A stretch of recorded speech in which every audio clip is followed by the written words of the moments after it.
Hello everyone, welcome to EduHub with Chandni. Let's embark on a journey of discovery and fun learning together. आज का जो video है वो इसमें है कि जो कंप्लीट केमिस्ट्री है क्लास 10 की उसके मैं टॉप 10 क्वेश्चन लाई हूँ जो बहुत बार रिपीटेड हैं या जिनके आने के चांसेस बहुत ही ज़्यादा है. ठीक है, सो लेट्स गेट स्टार्टेड. जैसे ये क्वेश्चन देखिए, पहला क्वेश्चन देखिए, इतने बार रिपीटेड है ये तो इसके आने के चांसेस बहुत ज़्यादा है. सो हम इसको पहला क्वेश्चन देख लेते हैं. पहला क्वेश्चन है, a bee sting is treated with baking soda. जो बी का होता है ना, जब हमें क्या बोलते हैं मधुमक्खी डंक मारती है तो तब हम क्या लगाते हैं, तब बेकिंग सोडा लगाते हैं. ठीक है, बेकिंग सोडा का पेस्ट. लेकिन वेयर एज जब क्या वास्प स्टिंग करता है, जो वास्प एक होता है, ठीक है, अगर वो डंक मार दे तो हम क्या विनेगर या ऐसा कुछ यूज करते हैं, डाइल्यूट विनेगर, मतलब जैसे एसिडिक थोड़ा लगाते हैं. तो ऐसा क्यों होता है? देखो, जो हमारा बी होता है ना उसके अंदर कौन सा होता है, वो जब हमें डंक मारती है तब उसमें क्या होता है, उसके डंक में क्या है, एक एसिड होता है. उस एसिड का नाम फॉर्मिक एसिड या मेथनोइक एसिड भी कह सकते हैं. वो होता है जो हमारे स्किन में जाता है, जिस वजह से हमारे स्किन में जो एसिड को उसको न्यूट्रल करने के लिए हम लगाते हैं बेकिंग सोडा. आपको पता होगा बेकिंग सोडा क्या है, एक बेस है. ठीक है, न्यूट्रलाइज करने के लिए हम लगाते हैं क्या, बेस. इसी वजह से जब हमारा बी हमें डंक मारती है तो वो क्या करती है, उसके उसमें होता है फॉर्मिक एसिड होता है उसके डंक में, जिसकी वजह से हमारे स्किन में क्या होता है, फॉर्मिक एसिड जाता है. तो उसको न्यूट्रलाइज करने के लिए हम लगाते हैं बेकिंग सोडा जो एक बेस है. और दूसरा है जो वास्प होता है, ठीक है, जब वो काटता है तो उसमें होता है अल्कलाइन इन नेचर. उसके जो डंक में होता है, उसका जो थोड़ा सा जो उसका डंक होता है वो अल्कलाइन का नेचर का तरह होता है. तो उसको ट्रीट करने के लिए हम क्या करते हैं, डाइल्यूट विनेगर, ठीक है, या acetic acid to neutralize the base. क्योंकि अब इतना तो पता है, बी का सबको मोस्टली पता रहता है कि बी के डंक में क्या होता है, फॉर्मिक एसिड होता है. लेकिन अगर वास्प का पूछा गया कि वास्प का स्टिंग किया तो तब क्या लगाओगे आप, एसिड लगाओगे, बेस लगाओगे? तब हम लगाते हैं बेस. क्यों, सॉरी, एसिड लगाते हैं. क्यों? क्योंकि वास्प के स्टिंग में क्या होता है, बेसिक नेचर होता है, तो उसको न्यूट्रलाइज करने के लिए हम एसिड लगाते हैं. तो पहला तो क्लियर होगा, सिंपल सा आपको याद रखना है. बी का डंक में हम लगाएंगे बेकिंग सोडा, वास्प के डंक में लगाएंगे हम डाइल्यूट विनेगर या एसिड कुछ. तो लेकिन ऐसा क्यों लगाएंगे, क्योंकि एक न्यूट्रलाइज करने के लिए, मेन है न्यूट्रलाइज करने के लिए एसिड, एक में एसिड लगाएंगे एक में बेस लगाएंगे, हमारा न्यूट्रलाइज रिएक्शन बनाने के लिए.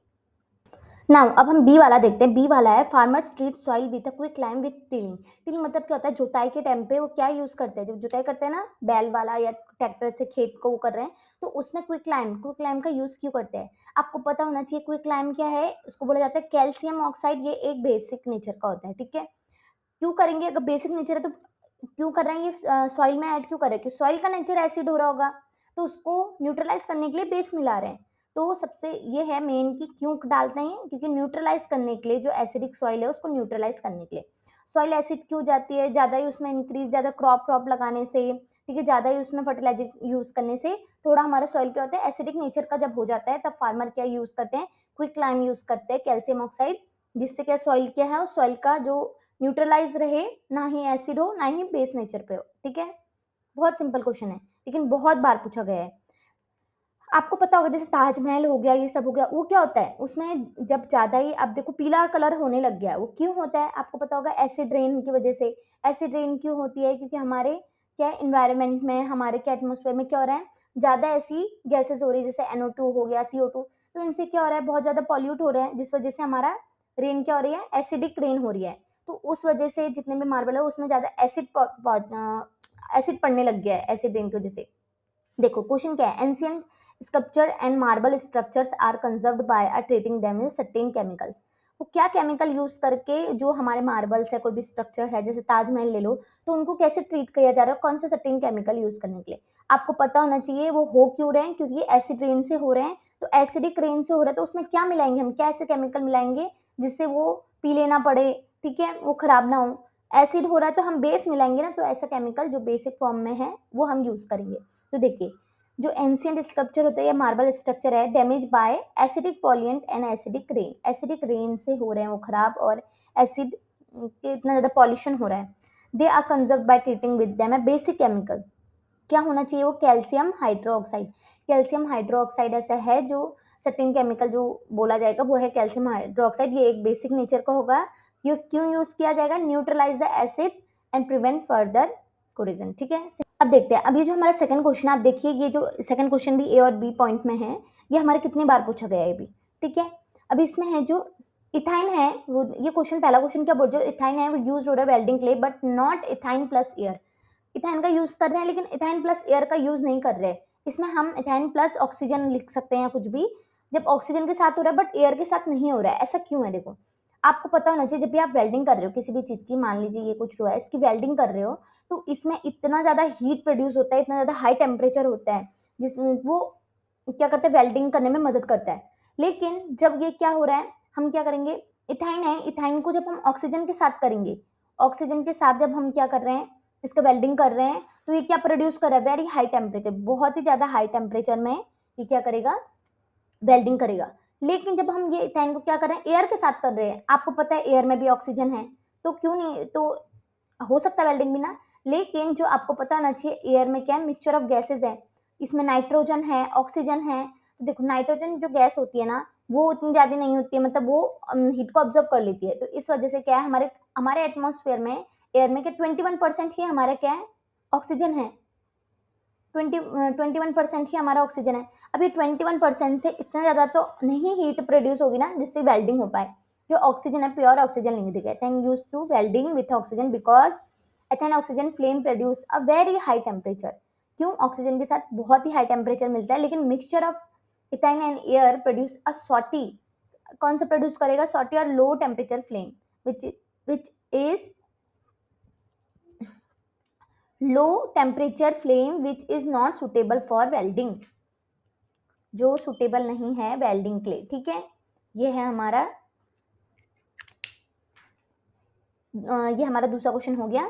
अब हम दूसरे क्वेश्चन का बी पॉइंट देखते हैं। Right chemical equation for following, इसमें से कोई केमिकल इक्वेशन बताओ। कंबस्टन ऑफ मीथेन, देखो इसका क्या हो रहा है, हमने मीथेन लिया हुआ है, आपको पता है जो मीथेन का ये है फॉर्मूला। जब ये क्या कर रहे हैं, हम कंबस्टन कर रहे हैं, ठीक है, ऑक्सीजन के साथ हम इसका यूज कर रहे हैं कंबस्टन का, तो क्या होगा, तो इसमें से हमारा हमेशा CO2 निकलेगा। CO2 तो निकलेगा निकलेगा, दूसरा क्या बना, ये वाटर के फॉर्म में निकला। ठीक है, ये इक्वेशन याद रख लेना। दूसरा है ऑक्सीडेशन ऑफ एथेनॉल। एथेनॉल का ऑक्सीडेशन मतलब ऑक्सीडेशन ऐड करें तो क्या हो रहा है, देखो यहाँ पर क्या होगा, ये इक्वेशन बैलेंस करने के लिए 2 आएगा इधर, तो ये किसके फॉर्म में होगा, देखो ये किसके प्रेजेंस में होगा, ये होगा KMnO4 KMnO4 के ओ है ये। ठीक है, समझ जाना, KMnO4 के प्रेजेंस में ये हो रहा है, जिससे क्या हो रहा है, ये एथेनॉल से एथेनोइक बन रहा है। ठीक है, और हाइड्रोजनेशन ऑफ इथेन, इथेन का हाइड्रोजनेशन। अभी ये देखो, अभी आप ये डबल बॉन्ड में है, ये अनसैचुरेटेड है, ये सैचुरेट कन्वर्ट करने में हम क्या कर रहे हैं, इसको H2 इसमें ऐड करके हम क्या बोल रहे हैं, सैचुरेटेड बना दे रहे हैं। ठीक है, अगर हाइड्रोजनेशन होके क्या बन रहा है, ये एक सैचुरेटेड और ये सिंगल बॉन्ड बन रहा है, अभी तो डबल बॉन्ड है। ठीक है, ये 3 इक्वेशन देख लेना आप। अब देखिए थर्ड क्वेश्चन हमारा क्या बोल रहा है, एक ऐसा कंपाउंड, कोई एक कंपाउंड है जिसका नाम X है, अभी X ले लेते हैं। ठीक है, वो क्या हो रहा है, अगर हम उसको 373 एग्जैक्ट 373 केल्विन में क्या करें, हीट करें, तो वो क्या हो रहा है, उसमें का जो वाटर मॉलिक्यूल है वो लूज हो जा रहा है, और एक क्या कंपाउंड बन रहा है, वाई कंपाउंड बन रहा है। और वो वाई कंपाउंड क्या है, वो डॉक्टर यूज करते हैं फ्रैक्चर बोन्स के लिए टू करेक्ट पोजिशन। बस यहीं पर से आपको समझ जाना है कि फ्रैक्चर बोन के लिए बात कर रहा है, तो क्या होगा, फ्रैक्चर बोन के लिए अगर कर रहे हैं तो आपको सिंपल सी पता होना चाहिए, प्लास्टर ऑफ पेरिस वो यूज कर रहे हैं फ्रैक्चर के लिए। वो कैसे बनता है, सिंपली आप इस चैप्टर के लास्ट टॉपिक है ये, आपने पढ़ा होगा कि क्या करते हैं ये, जैसे हमारा क्या जिप्सम है, जिप्सम को हम क्या कर रहे हैं, जिप्सम को अगर हम क्या कर रहे हैं 373 केल्विन में हीट कर रहे हैं, तो वो क्या बनता है, प्लास्टर ऑफ पेरिस बनता है, एग्जैक्ट 373 केल्विन। ठीक है, ना ही आगे ना ही पीछे, 373 केल्विन में अगर हम इसको हीट करेंगे तो ये बनेगा प्लास्टर ऑफ पेरिस। ये हमारा जिप्सम का फॉर्मूला, CaSO4.2H2 डॉट, ये क्रिस्टल फॉर्म को बता रहा है। ठीक है, प्लास्टर ऑफ पेरिस CaSO4 बस हाफ H2O। अब देखते हैं, हमारा पहला तो बोल रहा था आइडेंटिफाई एक्स और वाई, एक्स और वाई को आइडेंटिफाई करो। हमारा सिंपल से पता है जिप्सम से हमारा प्लास्टर ऑफ पेरिस बनता है 373 केल्विन में हीट करके। दूसरा है write the chemical equation for a conservation of X and Y. बहुत सिंपल है, बस आपको क्या याद करना है, ये याद करना है कि जिप्सम का फॉर्मूला क्या है और प्लास्टर ऑफ पेरिस का क्या है। बस आपको क्या करना है, एक तरफ जिप्सम लिख देना है और दूसरी तरफ प्लास्टर ऑफ पेरिस, और जितने का ये कितने का लूज हुआ है, ये हाइड्रोजन गैस कितने का लूज हुआ है, यहाँ पे आते हैं हम, देखिए कितना हुआ है, 3/2 H2O इतना लूज हो रखा है। ठीक है, याद रखना है आपको, इसमें क्या 373 केल्विन में हीट करके वाटर मॉलिक्यूल लूज हो रहा है, तो इसका फॉर्मूला बनता है CaSO4 डॉट हाफ H2। ठीक है, दूसरा है कि इसको रीऑब्टेन किया जा सकता है क्या, जिप्सम को दोबारा से प्लास्टर ऑफ पेरिस हो रखा है, उसको दोबारा से ऑब्टेन कर सकते हैं। प्लास्टर ऑफ पेरिस को आप ऐसे ही लिखिए, उसमें क्या कितना लूज हुआ था, पहले इतना लूज हुआ था ना, उतना ही ऐड कर दो, उतना ही ऐड करने पे आपको दोबारा से क्या बनेगा, जिप्सम मिल जाएगा। बहुत ईजी है, ठीक है। अब हम नेक्स्ट क्वेश्चन करते हैं, फोर्थ क्वेश्चन है इसमें, why mercury liquid at room temperature. आपको पहले तो पता होना चाहिए मरकरी एक ऐसा मेटल है, सिंगल मेटल ऐसा है जो क्या है, लिक्विड फॉर्म में आपको मिलेगा रूम टेम्परेचर में, और ऐसा कोई मेटल नहीं है जो आपको क्या होगा, लिक्विड फॉर्म में मिलेगा। ऐसा मेटल सिर्फ कौन सा है, मर्क्यूरी ही है, ठीक है। मर्क्यूरी एक ऐसा लिक्विड मेटल है जो लिक्विड होता है रूम टेम्परेचर में। लेकिन ये क्यों होता है पूछा गया है, तो मरकरी में देखो क्या होता है, इंटर एटॉमिक फोर्स होता है, वीक इंटर एटॉमिक फोर्स, याद रखना, बस इतनी सी लाइन आप याद रख लेना। क्यों होता है, क्योंकि मरकरी में जो उनके जो एटम्स होते हैं वो किससे जुड़े होते हैं, वीक इंटर एटॉमिक फोर्स होता है और बहुत ही लो मेल्टिंग पॉइंट्स होता है। इस वजह से ये लिक्विड फॉर्म में आ जाता है। जब रूम टेम्परेचर ऐसा आता है तो ये लिक्विड फॉर्म में होता है। वीक इंटर एटॉमिक फोर्स याद रखना और वेरी लो मेल्टिंग पॉइंट। देखो इतने बार पूछा गया, बस आपको इतना से याद करना है और अपने वर्ड्स में आप लिख लेना इसे। ये भी सेम क्वेश्चन आए इतने बार। देखो, why is sodium store under kerosene. Kerosene में क्यों जो सोडियम को है उसको डाल के रखा जाता है। आपने पढ़ा होगा, जो रिएक्टिव सीरीज पढ़ा होगा, रिएक्टिव सीरीज में पहले क्या आता है, पहले आ जाता है पोटेशियम, आ जाता है, फिर आता है सोडियम, फिर मैग्नीशियम। तो जो सोडियम है वो कितनी हाईली रिएक्टिव सीरीज में है ना, ऊपर में। तो ये जो सोडियम होता है, जब भी ये किस में आता है, एयर के या मॉइस्चर के कांटेक्ट में आता है, तो इतना ज्यादा वॉलेंटली रिएक्ट करता है कि आग लगने का डर रह जाता है। तो इसी वजह से सोडियम को स्टोर किया जाता है केरोसिन में। Why, to prevent it from reacting violently with air and moisture. बहुत जल्दी ही, बहुत आसानी से ये क्या करते हैं, एयर और मॉइस्चर से बहुत ही वॉलेंटली, मतलब आग लगने का उस फॉर्म में ये क्या रिएक्ट करने लग जाता है। इस वजह से इनको केरोसिन ऑयल में रखा जाता है। सिंपल सा। थर्ड क्या बोला इसमें, फोर्थ का ही थर्ड है ये, ठीक है। फोर्थ का ही थर्ड पॉइंट है, इसमें बोला गया है why graphite is a good conductor of electricity through it is a non metal. देखिए आपके एमसीक्यूज भी आ जाता है, जैसे मैंने अभी ये क्वेश्चन बताया कि ये आपका एमसीक्यू फॉर्म में भी पूछा जा सकता है, ऐसा कौन सा मेटल है जो आपको लिक्विड फॉर्म में मिलेगा रूम टेम्परेचर में, तो आप बोलेंगे मर्क्यूरी, ठीक है। और आपको ये पूछा जाएगा, इनको एमसीक्यू ये लॉन्ग है लेकिन ये एमसीक्यूज में भी आ सकते हैं आपके, कि ऐसा कौन सा है, ऑप्शन दिया जाएगा जो बहुत ही ज्यादा हाईली रिएक्टिव हो जाता है एयर और मॉइस्चर के कांटेक्ट में आती। सोडियम दिया जाएगा आपका, कैल्शियम दिया जाएगा, और चीज भी दिया जाएगा। या ये देखो, आपसे ये भी पूछा जा सकता है, ऐसा कौन सा नॉन मेटल है, मेटल नहीं पूछा जा रहा है, नॉन मेटल है जो क्या है, गुड कंडक्टर ऑफ इलेक्ट्रिसिटी। आपको पता है non metal are not a good conductor of electricity, but ऐसा कौन सा नॉन मेटल है जो गुड कंडक्टर ऑफ इलेक्ट्रिसिटी है, तो वो ओनली इज ग्रेफाइट। ग्रेफाइट ऐसा क्या है, नॉन मेटल है जो क्या है, गुड कंडक्टर ऑफ इलेक्ट्रिसिटी। अगर हम अदर नॉन मेटल की बात करते हैं वो मतलब गुड कंडक्टर ऑफ इलेक्ट्रिसिटी नहीं होते जितना ग्रेफाइट है। Graphite is a good conductor of electricity because it is a free delocalised electron, ठीक है। इसमें क्या होता है, फ्री डीलोकलाइज्ड इलेक्ट्रॉन होते हैं जो क्या करते हैं, मूव कर लेते हैं इजिली थ्रू इट्स लेयर, बहुत इजीली मूव कर लेते हैं। इस वजह से ही हमारा ग्रेफाइट एक ऐसा नॉन मेटल है जो क्या होता है, गुड कंडक्टर ऑफ इलेक्ट्रिसिटी। अब हम फोर्थ वाला देखते हैं, give two example each of metal that are a good conductor and poor conductor of heat and electricity. देखिए अब ये भी बोला जा सकता है, ये तो आपको पता होगा कि metals are a good conductor of electricity, लेकिन आपसे अगर बोला जाए कि ऐसा कौन से मेटल्स हैं जो बहुत poor conductor of heat and electricity है, तो याद रखना वो होता है लेड एंड मर्क्यूरी। ये याद रखना, ये ऑप्शन में आ सकता है आपके, क्योंकि हमको पता है copper and aluminium are a good conductor of heat and electricity. Silver भी बहुत अच्छा इलेक्ट्रिसिटी होता है, लेकिन हम यूज ज़्यादातर कॉपर और एल्यूमिनियम, हम एल्यूमिनियम भी दे सकते हैं, कॉपर भी दे सकते हैं, सिल्वर भी दे सकते हैं, ठीक है। सिल्वर बहुत ही ज़्यादा गुड कंडक्टर ऑफ इलेक्ट्रिसिटी होता है। तो देखो ये हमने लिख दिया कॉपर एंड एल्यूमिनियम, दो एग्जांपल इसके दे दिए, दो एग्जांपल दिए हमने poor conductor of heat and electricity. ये याद रखना कि लेड और मरकरी क्या है, बहुत ही ज्यादा poor conductor of heat and electricity. अब देखिए ये हमारा फिफ्थ क्वेश्चन है, ये फिफ्थ क्वेश्चन भी देखो इतने बार आ चुका है। ये आपको ऐसे क्वेश्चन बताए जा रहे हैं जो रिपीटेडली आ रहे हैं, जिनके आने के चांसेस बहुत ही ज्यादा है, 99-98% इनके आने के चांसेस रिपीटेडली हो रहे हैं, तो ये आ सकते हैं ये क्वेश्चन। तो इन क्वेश्चन को तो देखना ही देखना जो आ रहे हैं repeatedly. The student treat a luster tablet with metal M with NaOH और HCl absorb gas evolution। देखिए कोई भी एक मेटल ले रहे हैं, ठीक है, मेटल है, मेटल ले लिया, M हमने ले लिया, अगर वो रिएक्ट करा रहे हैं किससे, NaOH। NaOH क्या है, सोडियम हाइड्रोक्साइड क्या हुआ, ये बेस हुआ, और HCl क्या है, हाइड्रोक्लोरिक एसिड क्या हुआ, ये एक एसिड है। तो जब क्या करें मेटल की, या तो बेस से करा रहे हैं या तो एसिड से करा रहे हैं, तो कौन सी गैस निकल रही है और उस गैस को हम कैसे ऑब्जर्व करेंगे, ये है क्वेश्चन। तो आपने रिएक्शन आपने पढ़ा होगा इस चैप्टर में कि क्या होता है जब भी हम मेटल की क्या कर रहे हैं, मेटल की अगर हम रिएक्ट करा रहे हैं किसके साथ, एसिड के साथ रिएक्ट करा रहे हैं, तो हमें क्या देगा, ये हमें देगा सॉल्ट प्लस प्लस कौन सी गैस देता है ये, H2O गैस देगा हमें, ठीक है, H2O। सॉरी ये अच्छे से नहीं बना, अब बस समझ जाना कि ये क्या कर रहा है, ये हमें दे रहा है H2 गैस, ठीक है, ये हमें देगा H2 गैस। अभी देखो मेटल और मेटल की एसिड के साथ किया तो सॉल्ट प्लस H2, लेकिन अगर मेटल की किसके साथ कर रहे हैं, हम बेस के साथ करेंगे, एसिड के साथ किया, अगर हम बेस के साथ करें तो ये भी सेम देगा क्या, सॉल्ट प्लस H2 गैस। तो मतलब लास्ट में कौन सी गैस निकल रही है, दोनों में ही, अगर हम एसिड से करें या बेस से करें तो हमको मिलने वाला है H2 गैस ही हमें मिलने वाला है।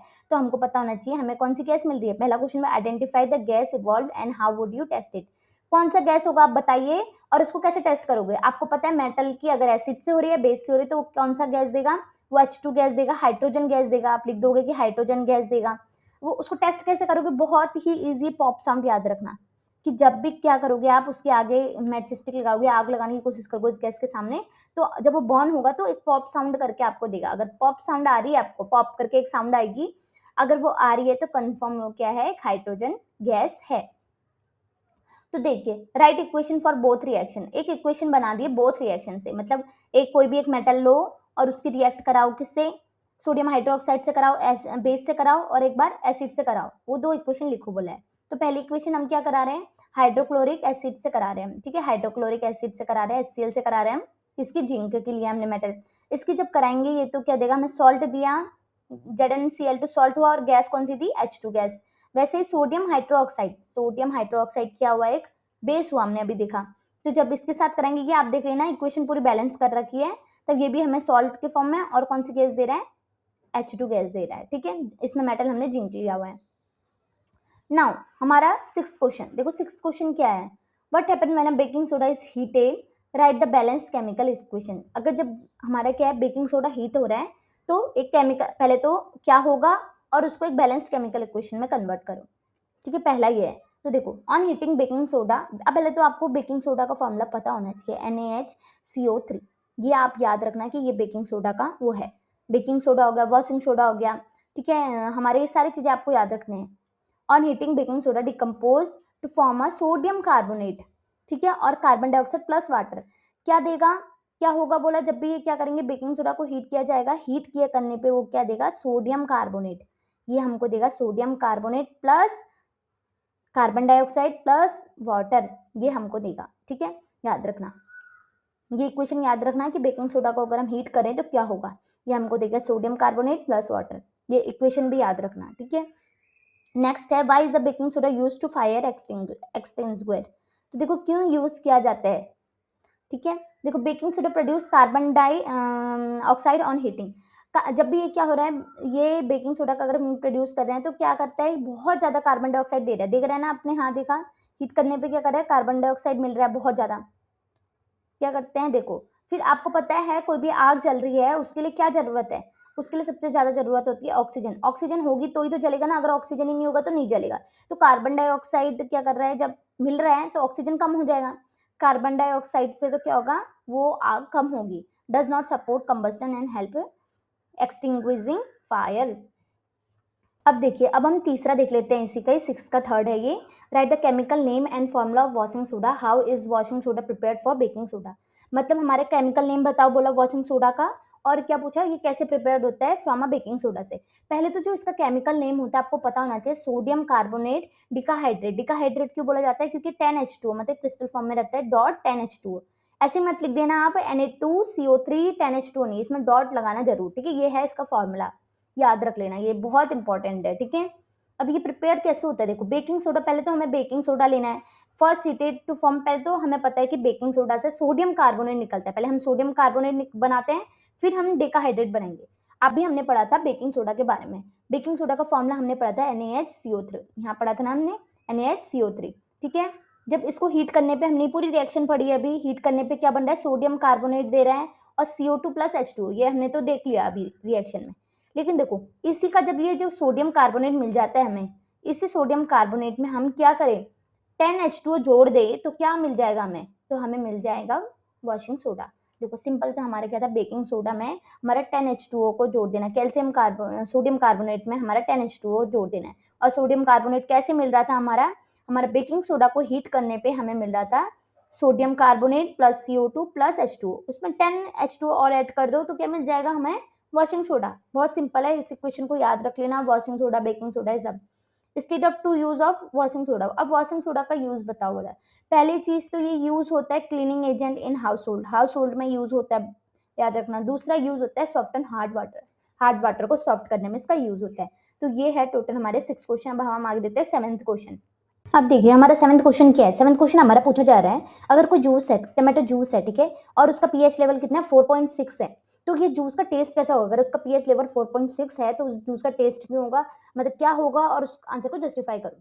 सिंपल से आपको पीएच लेवल स्केल आपको पता होनी चाहिए। हमारे पास पीएच की स्केल होती है, ठीक है, कहाँ से होती है, 0 to 14 होती है, ठीक है, 0 to 14 होती है ये। और आपको पता होना चाहिए जो बीच में पड़ता है हमारा 7, जो 7 होता है वो न्यूट्रल रहता है, ठीक है, 7 के आसपास न्यूट्रल रहता है। 7 से अगर ऊपर की ओर जाए हम 14 की तरफ तो वो हाईली बेस की तरफ जाएगा, और 7 से हम नीचे की तरफ, जितना नीचे की तरफ आए उतना एसिडिक होगा। मतलब अगर किसी का पावर है पीएच वैल्यू 1 है और किसी की पावर है 4.6, तो कौन ज्यादा एसिडिक होगा, तो एसिडिक होगा 1 वाला, ठीक है। नीचे जितना जाओगे 0 की ओर उतना एसिडिक होगा। तो देखिए, तो ये पूछा गया है कि अगर किसी का क्या 4.6 है तो क्या होगा। देखो 7 से इस तरफ हमारा होता है एसिडिक और 7 से उस पर होता है हमारा बेस। तो 7 के इस पार जा रहा है तो इस तरफ 0 की तरफ जा रहा है तो 4.6 कैसा होगा, एसिडिक होगा। एसिडिक होगा तो इसका टेस्ट कैसा होगा, सोर होगा। तो पहले तो टमाटो जूस विल टेस्ट सोर because it's pH value is less than 7। ये आपको पता होना चाहिए, लेस देन 7 है तो सोर टेस्ट होगा। अब इसको जस्टिफाई करो बोला, क्योंकि जो हमारा इंडिकेटेड है वो एसिड की तरह हमारा इंडिकेट कर रहा है ये। क्यों, क्योंकि जो acid produce H plus ions in the aqueous solution, this ion responsible for the सोर टेस्ट। क्यों हो रहा है वो सोर टेस्ट, जब भी हमारा एक्वस सॉल्यूशन, मतलब जब भी हमारा एसिड किस में हो रहा है, किसी पानी में घुल रहा है, तो क्या मिलता है हमारा H प्लस आयंस। बहुत जरूरी है याद रखना, H प्लस आयंस मिलता है, जिस वजह से क्या होता है, उसमें से आयंस रिस्पॉन्सिबल होते हैं H प्लस आयंस की, उसका टेस्ट कैसे आया, सोर टेस्ट आया, ठीक है।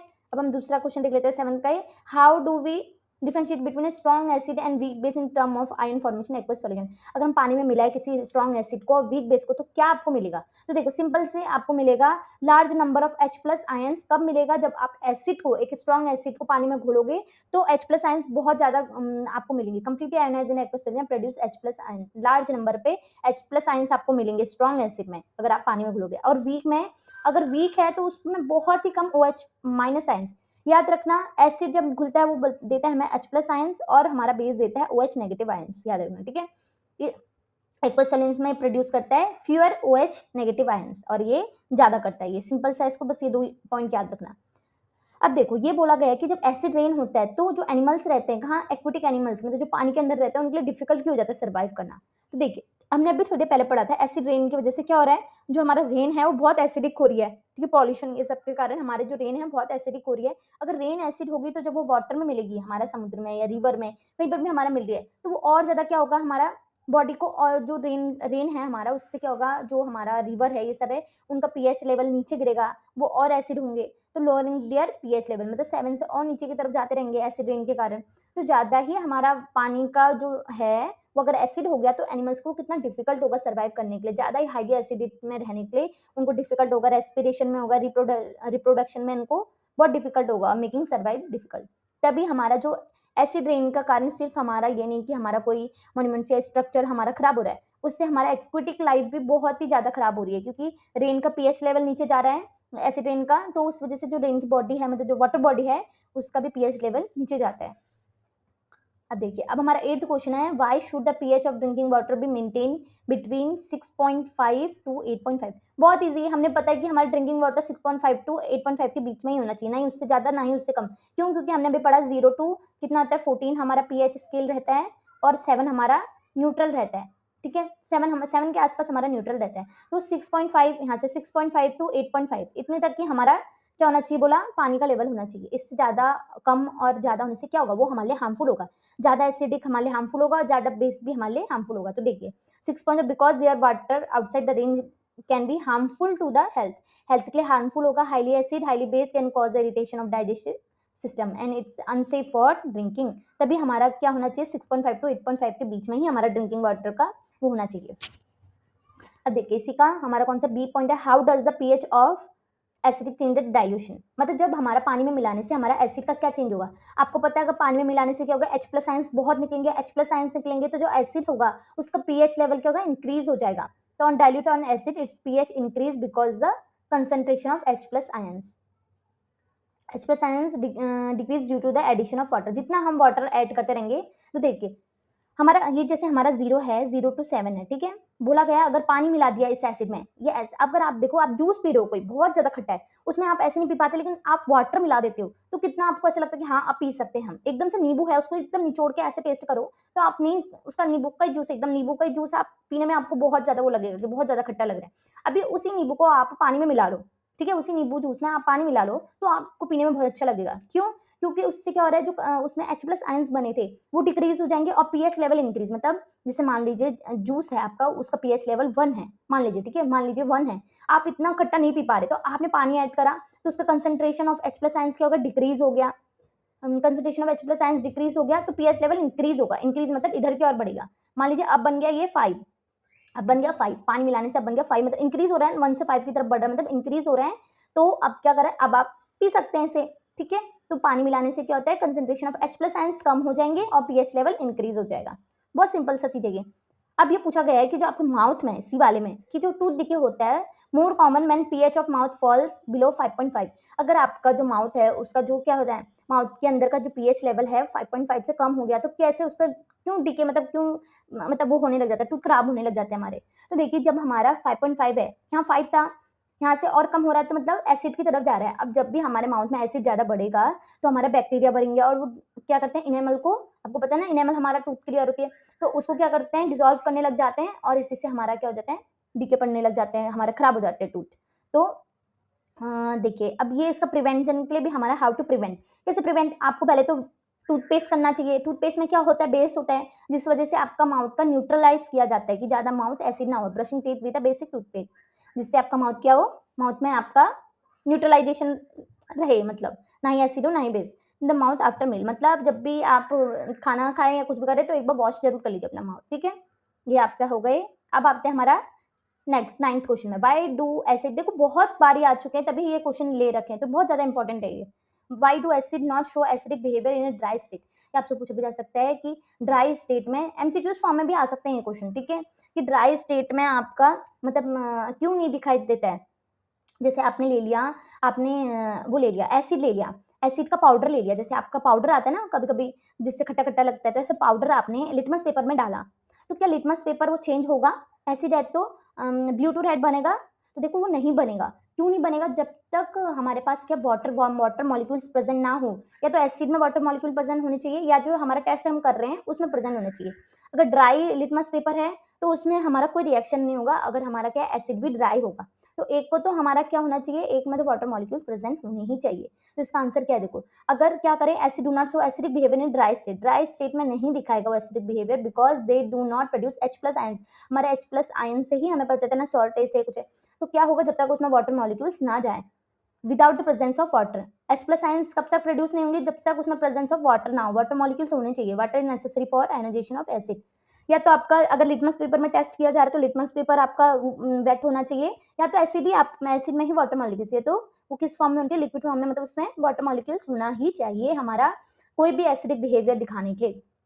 तो देखो ड्राई हाइड्रोजन क्लोराइड HCl को अगर हमने क्या करा, does not change the colour of dry blue litmus paper, ये एग्जांपल इसमें बोला, एक सुटेबल एग्जांपल भी दो, बहुत अच्छा एग्जांपल है कि आप क्या ले लो, एक ड्राई हाइड्रोजन क्लोराइड का वो ले लो, ठीक है, ड्राई फॉर्म में ले लो और उसको किस में रख दो, ब्लू लिटमस पेपर में रख दो, तो आप देखोगे कोई भी चेंज नहीं आएगा। आप बोलोगे तो एसिड है, ये चेंज क्यों नहीं कर रहा, जब तक उसमें आप एक बूंद आप पानी डाल दो, आप उसी टाइम ही आप देख लोगे कि वो चेंज हो जाएगा, जब तक उसमें क्या वाटर मॉलिक्यूल्स ना हो। It is aqueous solution turn blue litmus red, ठीक है। अब हम देखते हैं, अब इसी का बी क्वेश्चन है, व्हाई डज एन एक्वस, ये हमने ए पढ़ लिया, अब बी पढ़ते हैं, why does an aqueous solution of acid conduct electricity but dry does not, वही सेम कि क्यों एक्वस सॉल्यूशन में ही हमारा एसिड दिखाता है, इलेक्ट्रिसिटी कंडक्ट करता है और ड्राई में नहीं दिखाता, क्योंकि हमारा क्या होता है H प्लस आयंस प्रोड्यूस होते हैं वाटर में, तो इसी वजह से हमारा इलेक्ट्रिसिटी भी कैरी करते हो, फ्री रहते ना, फ्री रहते तो उधर इलेक्ट्रिसिटी भी प्रोड्यूस होती है। अगर ड्राई है, ड्राई में कोई ही भी आयनाइज नहीं रहते तो इस वजह से वो कंडक्ट नहीं करती इलेक्ट्रिसिटी। सिंपल सा आपका H प्लस आयंस का याद रखना, आप अपने पॉइंट ऑफ व्यू से बना सकते हो आंसर, ठीक है। Conduct electricity because acid ionise in water to produce H+ ions, जो कैरी करते हैं इलेक्ट्रिक करंट को। यही नहीं होंगे तो कैसे इलेक्ट्रिक करंट प्रोड्यूस होगा। ठीक है, अब देखो हम देखते हैं सी वाला। सी में क्या दे रखा है, देखो ये सी में हमने ये अभी कर रखा था स्टार्टिंग में कि अगर हम जिंक की किससे करें, डाइल्यूट हाइड्रोक्लोरिक एसिड से करें तो क्या गैस निकलेगी। हमने स्टार्टिंग में किया था अगर कोई मेटल है उसकी किसके साथ हो रही है, एसिड के साथ हो रही है, तो सॉल्ट प्लस क्या देगा, हाइड्रोजन गैस देगा। ठीक है, तो ये क्या हुआ, जिंक की क्या होगी, HCl के साथ होगी तो जिंक क्लोराइड देगा और क्या गैस निकलेगी, हाइड्रोजन गैस निकलेगी। कौन सी गैस इन्वॉल्व हो रही है, बोला हाइड्रोजन। इतना सिंपल आंसर है। अब बोला कि जो सोडियम कार्बोनेट है, carbonate with dilute hydrochloric acid से अगर रिएक्ट करे तो आइडेंटिफाई द गैस इन्वॉल्व। अगर ये रिएक्शन नहीं भी अगर आपको पता होता तो बस आप इतना याद रखो, अगर मान लीजिए आपको ये रिएक्शन नहीं पता, बस इतना याद रखना, कोई मेटल है और उसकी एसिड के साथ हो रही है तो कौन सी गैस इन्वॉल्व होगी, ऑलवेज H2। एसिड हो या बेस हो, किसी के साथ भी अगर वो रिएक्ट कर रहा है कोई मेटल तो उसमें से जो गैस निकलेगी ऑलवेज H2। ठीक है, हाइड्रोजन निकलेगी। लेकिन अगर कोई एसिड है, एसिड है, ठीक है, ये एसिड है, एसिड की किसके साथ किया जाए, जहां पर भी, अब देखो यहाँ पे कोई मेटल नहीं है, यहाँ पर अगर सी है, मतलब जहाँ पे आपको कार्बन का एक कंपाउंड दिख रहा है ना, जैसे अगर ये मेथेन प्रोपेन इनके साथ भी होता तो मतलब जहाँ भी आपको सी दिख रहा है तब यहाँ पे H2 गैस नहीं होगी। ठीक है, तब यहाँ पर होगी कार्बन डाइऑक्साइड गैस रिलीज होगी, याद रखना। अगर आपको इतना याद रखना कि सोडियम कार्बोनेट है, इधर कार्बोनेट आ रहा है, मतलब कार्बन आ रहा है, कार्बन आ रहा है तो इसको कौन सी गैस देगी, कार्बन जब भी आएगा ये एसिड के साथ हो किसके साथ हो वो हमेशा क्या देगा, CO2 देगा। तब वो H2 गैस नहीं देगा, तब वो देगा हमारा CO2 गैस। ठीक है, ये हमारा सोडियम कार्बोनेट है, इसको हाइड्रोक्लोरिक एसिड के साथ करने पे ये मिला हमारा, ये हमारा गैस कौन सी निकली, सोडियम क्लोराइड के साथ हमारी गैस निकली है हमारा CO2 कार्बन डाइऑक्साइड। अब देखिए ये लास्ट क्वेश्चन है, ये भी बहुत बार पूछा गया है कि सिनेबर जो ये हमारा आपको उस फॉर्म में भी पूछा जा सकता है कि जो मर्क्यूरी है वो उसका जो कोर होता है ना, मतलब कि वो रॉ फॉर्म में किस फॉर्म में मिलता है हमें, तो वो सिनेबर फॉर्म में मिलता है। ठीक है, इस सिनेबर को क्या करते हैं, एक्सट्रैक्ट कैसे करते हैं, बोला मर्क्यूरी। अब ऐसा तो नहीं है कि मर्क्यूरी हमें, देखो आपको पता है कि मर्क्यूरी लिक्विड फॉर्म में होती है रूम टेम्परेचर में, तो ये ऐसा तो नहीं कि लिक्विड में मर्क्यूरी कहीं भी बह रही है, तो ऐसा नहीं होता है। ये किस फॉर्म में मिलती है हमें, सिनेबर की फॉर्म में मिलती है। इस सिनेबर से हम मर्क्यूरी कैसे बनाते हैं वो जानना है हमें। देखो सबसे पहले ये सिनेबर का फॉर्मूला होता है HGS, याद रखना। ठीक है, HGS, इसको क्या करते हैं, इसको पहले तो इसमें करेंगे रोस्टिंग ऑफ सिनेबर, इसको रोस्ट किया जाएगा गर्म करके, मतलब एक हीट करके स्ट्रांगली रोस्ट किया जाता है। जब ये रोस्ट हो जाता है तो क्या होता है, देखो तब ये जो हमारा सिनेबर है ना, ये किस में टूट जाता है, ये कन्वर्ट हो जाता है हमारा मर्क्यूरी ऑक्साइड में। ठीक है, अब ये ऑक्साइड हो जाता है मर्क्यूरी ऑक्साइड, ये इक्वेशन बैलेंस किया गया, आप देखना ये हो जाएगा हमारा मर्क्यूरी ऑक्साइड में, ये क्या बोलते हैं, ऑक्सीडाइज होकर ये मर्क्यूरी ऑक्साइड में बदल जाता है। फिर इस मर्क्यूरी ऑक्साइड को थर्मल डिकम्पोजिशन में किया जाता है। पहले क्या करना है आपको, पॉइंट क्या लिखोगे, रोस्टिंग ऑफ सिनेबर करना है, फिर ये बनेगा। ठीक है, रोस्टिंग ऑफ सिनेबर करने के बाद क्या होगा, हीट करेंगे, मतलब रोस्टिंग करने में हीट कर रहे हैं तो ये बनेगा मर्क्यूरी ऑक्साइड बनेगा। उस मर्क्यूरी ऑक्साइड को थर्मल डिकम्पोजिशन करेंगे। ठीक है, thermal decomposition of mercury oxide, उस जब मर्क्यूरी ऑक्साइड को थर्मल डिकम्पोजिशन करेंगे फर्दर हीटिंग तो हम मर्क्यूरी मिल जाएगा, मर्क्यूरी मेटल मिलेगा और नॉर्मल रूम टेम्परेचर में वो होगा हमारा लिक्विड फॉर्म में ऑब्टेन होगा। ठीक है, ये है इक्वेशन इसकी किसकी, मर्क्यूरी ऑक्साइड की। अब किस फॉर्म में मिला, मर्क्यूरी फॉर्म में मिल गया हमें। ठीक है, Hg मर्क्यूरी का फॉर्म होता है, आपको पता होना चाहिए। तो देखिए ये हमारे टॉप 10 क्वेश्चन थे, ये इतने ज्यादा इंपॉर्टेंट है कि बहुत बार रिपीटेड आए हैं। अगर आप ये भी कर लेंगे तो बहुत ज्यादा आपका कंसेप्ट भी क्लियर होगा, और पेपर से पहले तो ये करके ही जाना है ये 10 क्वेश्चन। तो अब हमारी वीडियो यहीं पर ही कंप्लीट होती है। लास्ट में बस मैं यही कहना चाहती हूँ, सीखने की कोई उम्र नहीं होती। So dream it, wish it and do it. That's it for today. Thanks for watching.